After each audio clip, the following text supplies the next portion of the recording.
Growing up, I thought John Ritter was one of the funniest guys on TV.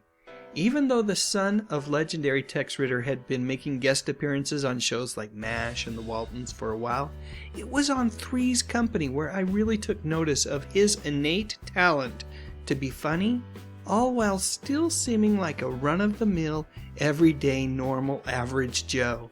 You know, the kind of guy that everyone knows. You could see a little bit of you in him, and that made him instantly relatable. At one point, Ritter's Three's Company co-star, Don Knotts, called him the greatest physical comedian on the planet, and I would have to agree. John managed to fall, tumble, and bang his way into anything to get a laugh. For me, though, it was John's ability to garner a smile instead of a laugh that made him so darn endearing. One of my favorite movies of all time is 1980's Hero at Large, where Ritter starred alongside Ann Archer and portrayed an actor who had been hired to dress up as a superhero for shopping mall appearances. When he unexpectedly foils a crime, he becomes a media darling and unfortunately a pawn in a political race. Ritter's performance in this movie is one of his best. Years later, he would give a different, but equally touching performance in the movie Sling Blade with Billy Bob Thornton.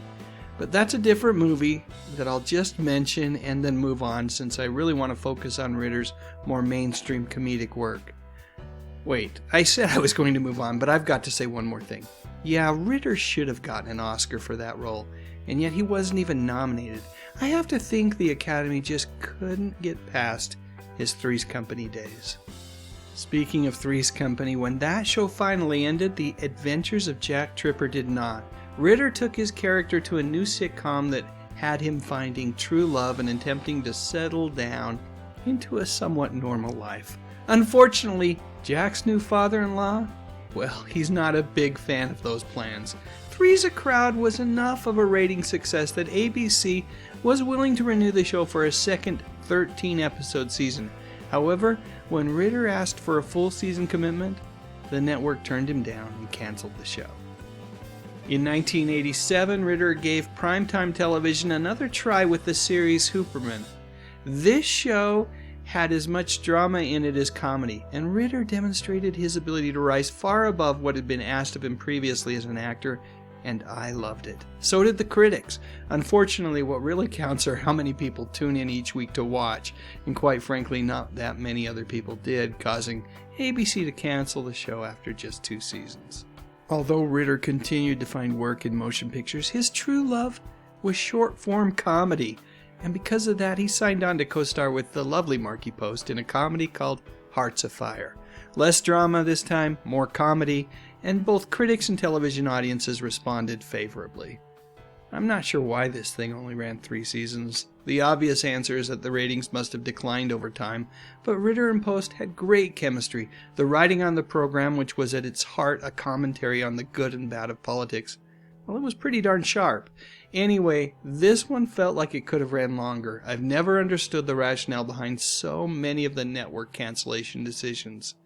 And this one came from CBS. Don't even get me started about those guys. John's final television series was 8 Simple Rules for Dating My Daughter.